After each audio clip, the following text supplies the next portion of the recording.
community built around the dinner table is bonded by all the other love languages: quality time, acts of service, words of affirmation, nearness to others, and the sharing of gifts. The same goes for your Bible reading. Communal approaches to Bible reading are beneficial and enjoyable because in them we experience all the joys of fellowship. I got my first tattoo my senior year of college. It's a table. The symbol, I believe, represents my faith most vividly. Most people have no idea what I mean when I say that because a table isn't the most common representation of a relationship with Jesus. But let me explain. Tables tend to represent fellowship and belonging, two of the key markers of community.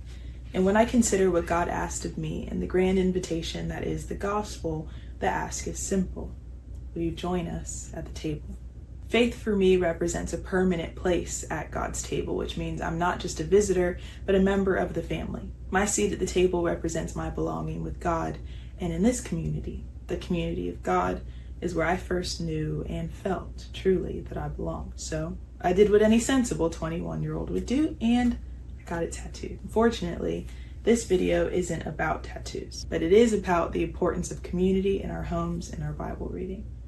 To cook for and eat amongst others is probably one of the most popular unspoken love languages that we experience. I couldn't exaggerate the number of people I've met who label food as their love language, which inherently ties food to community.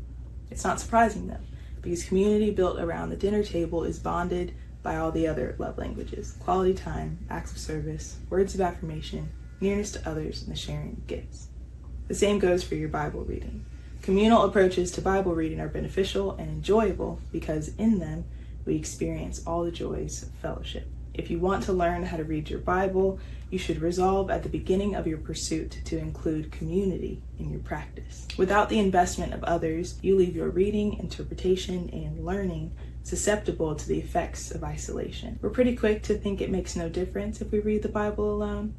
But imagine if you only cooked or ate meals entirely by yourself. You would miss out on all the joys of fellowship, the satisfaction of service, and the mutual benefits of sharing life with those around you. If you only read your Bible on your own, you will also miss out on joy, satisfaction, and the benefits of fellowship.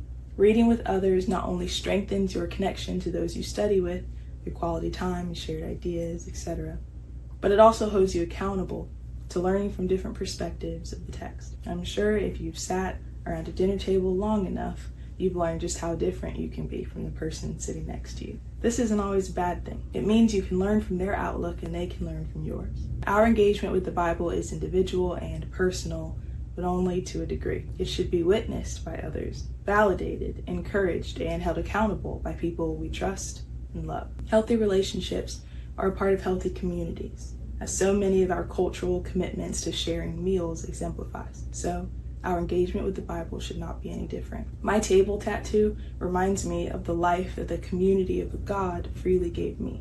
I imagine if you allowed your Bible reading to be a communal practice, you would find that the believing community has plenty of gifts to give you too. Hi, this is Genesis here, editing and realizing I forgot to record me telling you I created 4 days of Bible study on this exact topic and put it on Substack for you, totally free. So, if you'd like to add this reading method to your Bible study, but don't know where to start, head on over to Olive Fig and Vine's Substack for 4 days of guided instruction from yours truly. It's totally free, so you should totally do it. Okay, bye.